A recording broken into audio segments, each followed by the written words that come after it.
Isagi won't be a pawn. He's not a piece that's used by the greats. And he shows his ego and lust for goals to the world. In an interview in the guest room, an interviewer and Isagi are conversing about his offer from Bayern Munich. He is apparently considered to be the eye of the storm in the new generation of footballers. He asks him what the feeling is like to be gaining so much attention, and he awkwardly replies, "To be honest, I'm very thrilled." He explains how he can't believe that he's been given such an opportunity to showcase his skills to the world. It's all because of Blue Lock. Blue Lock changed his life. The interviewer finds Isagi to be a nice and gentle kid, but little did he know that Isagi had a switch inside of him when he spoke on football. Much different from the cold itoshi side whom he tried to interview earlier, Isagi is a much more calm person.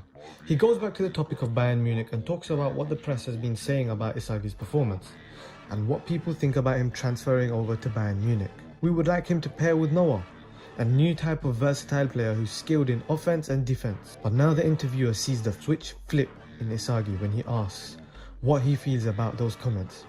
He widens his eyes with a flame of ego burning. His bloodlusted energy reeks when he scares the interviewer as he proclaims, "I want to score more goals."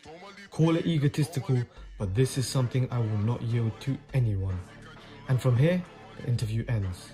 As Isagi comes out to talk to the useless monk, Raichi shows his frustration towards Isagi. He hates how Isagi's performance was generally incredible and grits his teeth in rage. He howled from the bottom of his lungs, "Just watch, Isagi. I'll drag you down and become number one."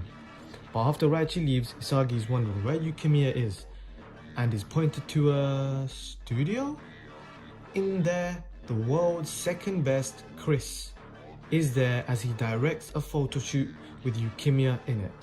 Currently, they're advertising some sunglasses or some sort. And as Yukimiya and Chris converse, Yukimiya mentions Isagi's name, which ticks off a bomb within Chris as he remembers the match where Isagi took his glory away from him. Like a demon, he holds Yukimiya's skinny arms with all his strength as he emanates his frustration towards the striker too.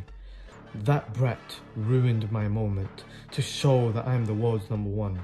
Not that arrogant prick, Noah," he says. But when he calms down, he pats him on the back and tells him, "I'll see you at the next World Cup." But he shows that he will never forget the moment on the pitch with Isagi, and he says, "Tell Isagi I expect to see him there as well." But Yukimiya is brought back to reality with heartbreaking information found out by none other than Ego.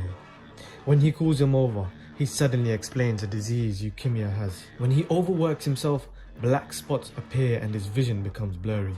Optic neuropathy is the name of the disease, and he asks Yukimiya how long does he want to hide it for. But he's afraid of speaking further till Ego reassures him that this conversation is just between them two. "Speak freely," he says, but Ego moves on to a more important topic, something that could have destroyed Yukimiya's spirit, and that is that Ego had sent all his medical data to the club that sent him an offer. Yukimiya thinks it's over. His heart beats hard.